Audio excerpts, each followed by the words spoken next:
Welcome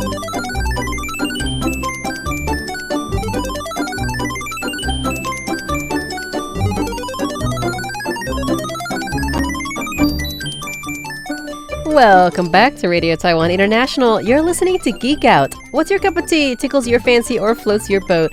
Join us as we share passions from people in Taiwan and around the world. I'm your host, Michelle Chang, and today in the studio we have back my now colleague and longtime friend, Amanda. Hello. Welcome. Welcome. No, sorry. Thank you. I'm so used. I was just doing a bunch of interviews over the last weekend. So I'm used to saying, welcome to the show. I know, right? I am in fact the guest this time. So thank you. Thank you for having me. Good. But yeah, it's I figured I needed a kind of like a you know how people reschedule and then you're kind of left with like, crap, I don't have a show to go on this week. So thank you, Amanda, for coming in and doing kind of like a catch up. It's fine. I love recording. I know a lot of people get nervous. I have also realized this the more that I've done this. A lot of people get nervous about like hearing their voice or talking or getting their things out there. But like, I don't mind it. I think for me, talking to people in general has always been very easy. Yeah. Like that's how I spend my free time. It's the extrovert thing. So I'm always happy to come on anyone's show anytime and talk about just about any subject. Like I'm down. I mean, as long as the subject is of interest, then I can go on for quite a while. I guess even being an introvert myself. I mean, like I will talk about anything, but like the quality of the conversation will change very drastically depending on if it's something I'm interested in or I've studied, or if it's something that it's like, oh, you're interested in this, so I'll just like fill it in with like, oh, that's so interesting, or oh, cool, oh, really, isn't that nice? So I wanted to geek out today about your journey so far at RTI. At RTI. So listeners, if you haven't actually been following Amanda and my journey through, this company, we actually applied at the same time. We did. Unfortunately. Leaving the same company. Leaving the same company and attempting to leave that company. Yes. And trying out for RTI. And first of all, the initial experience when applying... It was a lot. It was a lot. I'll say it. I'll go up front. I'll say it. It was a lot. It was a lot. Also, it was like a double. I assume this was the same for you. It was a double whammy for me because, like, frankly, the place that we worked before we came to RTI, which shall be just known as that, was the first job that I had out of college, and I had not applied for a job in between. Oh no! Like I didn't have a job, and so it was the first time that I was applying to a job in like 8 years. And anybody who's had like a long-term stint at a company, I think, can relate to like remembering the stress of what it means to apply to a job. Yeah. Even when like I did actually study like the technical writing, which is what you do. That's what includes resumes and everything else like that. Having studied that, I was still like second guessing myself and like trying to figure out like, is this right? Does this sound good? I don't know. So yeah, totally. It's nerve-wracking. It's it's. You're applying for a job, which is going to be a huge part of your life for a while if you succeed in getting into it. So it's like totally stressful. Especially when it's something you want. Yeah. But specifically, it was a culture shock for me because I walked into this interview thinking it was going to be kind of like you sit in a room with a couple of other people. Like 1 to 3 people. Exactly. Supervisor, HR, a few people, right? Mm-hmm. And then they ask you about your skills and take a look at your resume and stuff. And then you proceed from there. You talk about like your past experiences, yada, yada. So the first level that you have to pass at RTI is you come in here and how many people were in the lobby at that time? For the test? Mm-hmm. So for starters, you have to do a test. And honestly, for me, it started before that when they email you. Because technically, this is for an international company. So that what they really wanted to test for us personally was our English skills. Yep. Because this is a predominantly Chinese language country, right? So they needed to make sure that you have English skills at the degree that you can write news in English. Right. So literally, like it took me 3 times reading through the note just to be like, are you seriously, like, are we doing this? Is this really a test? Yeah. I have to come in for an exam. And in the lobby, the first time I felt like there were like 40 people. Yeah, I feel like there were 40 people plus. The first time. Mm-hmm. It was impressive. You walk in and it's immediately intimidating because the entire lobby is full of people who are aiming for the same positions that you are, right? And then they kind of walk you into. We were split into 2 rooms, I think, because I think, more than 2 rooms. The first time I think it was more than 2 rooms. The second time that I applied, it was just one big room. Right. I was in that big room. the first you time. were? Yeah. I was in a small side room. And they separate you into these little tables, kind of like when you take the SATs, right? Yeah. Yeah, actually, it is a lot like that. I hadn't even thought about that. And they say, no cell phones, and you get a booklet and some paper when you walk in the door. You go get extra paper if you run out of space. They give you instructions, and then you have to take an exam. And all handwritten. You have 2 hours. Yeah. Admittedly, my Chinese is, I sound like I might be fairly fluent, but I would call you conversationally fluent. Yes, conversationally That's a phrase I find very useful. But if you ask me to translate Chinese without the help of translation apps, I struggle a bit. I'm going to say I struggle. Yeah. So That's where I'm at with my Spanish. Yeah. So that was stressful. Yeah, well, at that point, my Chinese was definitely not good enough. There was one part of it that was like, you need to translate an article, and I was desperately looking for any characters I knew. I did not know any. Oh, so no. that was why I did it the first time. That was a technical one. It was about monkeypox. It was so hard, Michelle. Yeah. I was sitting there sweating. Like I gave after like 15 minutes of I do not know a single. I don't even see like a duh in here. I don't know like anything that's going on. Yeah, to be fair, I found Tai not something. one. And then that was it. And I was like, well, I'll just work really hard at every other part. But you know what? 75 still 75. So out of 100. I was lucky that I could, because it was quite a there were medical terms in there that would have been hard for anybody who like wasn't viral actually terms and right, like because they were talking about monkeypox. I was lucky that I recognized the characters for monkey and disease. And it had been in the news at the time, so Exactly. it was if you know that, it was a pretty easy like 1 to 2 jump. That's like CDC monkey. Oh, it must be about the monkeypox outbreak. And doctor, the word for doctor. Oh yeah, there you go. It's all coming together. Kronk. So yes, I was like, we're gonna make this up, and then it turned out that I was approved for the second round. You, however, Congratulations. Yeah, thank you. I didn't make it, dude. That's but okay. you worked so hard between then and the most recent round because thank you, because you got in the second round. I did. You did. I worked super hard, guys. My Duolingo score went up a lot. It helps that like we use Chinese every day. Yeah. My Chinese wouldn't have improved to the degree it did if I wasn't in a Chinese language speaking country. Exactly, because it was just having the dedicated amount of study time. Yeah. So that helped a lot. I mean, and it helped because it's nice to really want something. The motivation. Yeah, it's a good motivator. That's true. That's true. That's probably even the more important factor, I would say, is the motivation of it. Absolutely. But RTI was actually hired you as a freelancer. So you had Tales of Our Time going. Yeah, so I didn't get in, for the listeners, like behind the scenes, Michelle and I both applied early in the year that you started. I think we applied in summer 2020. No, we applied in the spring. Yeah, it took a long time. I think we applied in the spring. Yeah. And then basically like those were finished. You got the job by the end of the summer, by the start or the end of the summer of that year. Then you went full-time here, and I hadn't quit my job at the last company, so I just stayed on there because it was easy. And then the next, about 6 months later, in spring of the following year, RTI needed freelancers to fill out program time because another full-timer had decided to go back to school. And I had the free time there. So I came in, we did that. We did like that little interview where I was asked to come up with a show idea. I actually pitched 3 different show ideas. So I came in with 3 of them, and I asked which one of them was available. I had like little printouts for each of them. I do this for everything. I made a show pitch for each of them. So a little page that could be presented. And then Tales of Our Time ended up being the one that our coordinator liked the most. Nice. Which was good because I like all of them. That one was easy on me in terms of like that's a topic that I could talk about forever. And I started that up last April. Yeah, so it's been a while. You were the first guest on that as well. I was. April 4th. I know. We light sped you up in order to get you trained to do it. It was very fast. My notes are frantic and like those of Charlie Day.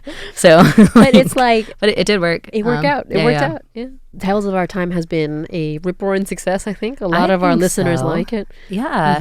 Well, it's really fun. Like it's one of those where like if you like to talk about media, you probably won't like every episode because we try to cover a vast different range of media and a vast different types of stories. And so for a lot of those, not everybody's going to like every single thing. But I actually think that's kind of, for me, that is a win because in my mind, then that means that we are actually hitting a diverse group of stories. Like we're getting a diverse group of media and many different opinions. Absolutely. I think if you like everything or you agree with every single thing, you're probably not being challenged, or you're probably too much in one lane. That's my personal opinion. So others may disagree, but I consider it a big success. Yay.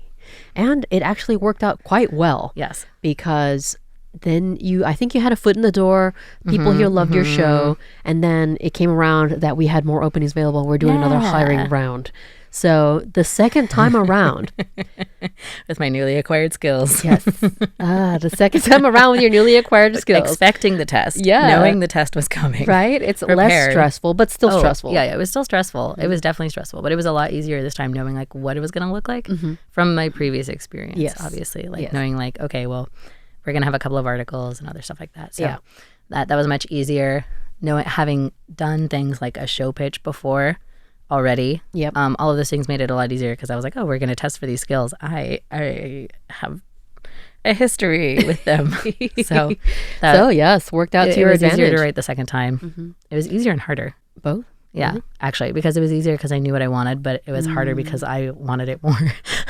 Now, so I think it was more stressed out about it because I was like, oh, I really want this time. Looking at it from the inside out was quite an experience because I was already on the team and we were, for example, that test, our coordinator was asking our opinions on the actual material that we're testing on, including the translation. So I was like, can we like swap out the translation? It can't be that technical. It has to be because we not have a medical briefing as a translation. For the record, the reason why it was okay to push for that is that translation is not our primary task. Correct. To be clear, it is a secondary task. So it is like on a job application when they're like required and then would like to have. The translation ability is kind of in the would like to have versus in the required. And in the office, we are never without technology. Yeah. You know, with today's translation apps and, you know, it's fairly easy to translate from Chinese to English with quite a bit of accuracy. So, but in the test itself, not being allowed any tech, can't be that technical. I mean, I understand it, but it's also like, it was hard. I would also, the second time around, there was a lot less like repetition in what we were asked to do, which was a big like notice between the first one and the second one. I think it helped that everybody who was hired had already done the first test and was like, oh, there were some parts that were kind of exactly the same thing and just took up our time. Exactly. So I had the privilege to take a look at the written exams because, you know, boss needs some help taking a look at them and grading them a bit. So I knew exactly which one was yours. I didn't say which one was yours because there's no names, but I did recognize your handwriting. Trying to remain as unbiased as possible. I was just like, I was grading everything to the best of my ability. It was actually pretty funny when I got to your Chinese. I got a text after, I'm going to assume it's after you graded it. Yeah, after I graded it. And you turned them all in. And all that the text said was, did you panic? I had panicked, actually. Yeah. I had indeed panicked, but it was super obvious. Well, you got all the locations correct. Regions, times of day, which you could expect things. Those were the things. If you are listening from outside of Taiwan, what you may not be familiar with is that Taiwan uses traditional characters. Yes. And on the study tool that I was using was primarily simplified characters, which I had been substituting with flashcards for traditional characters because there's not a lot of other like self-study digital materials that are in English language that help you study traditional characters. Right.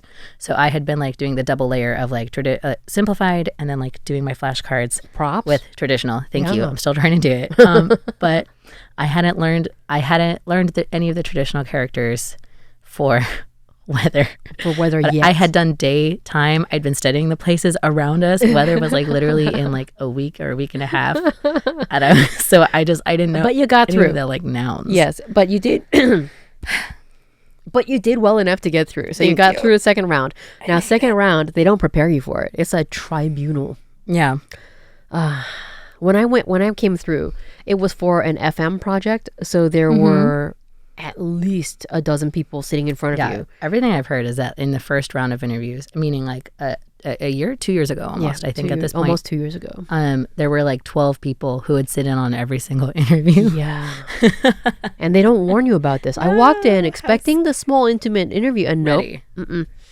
you're like, you sit down at a table with a mic in front of you, and in a row in front of you are 12 high-ranking, administrators in RTI, and they each ask you questions, and it's scary. I will say the microphone is a twist. Yep. They kept that for the second one, and it is still very intimidating when you're like already trying to project confidence. Yeah. And then they're like, hold on, put it in a mic.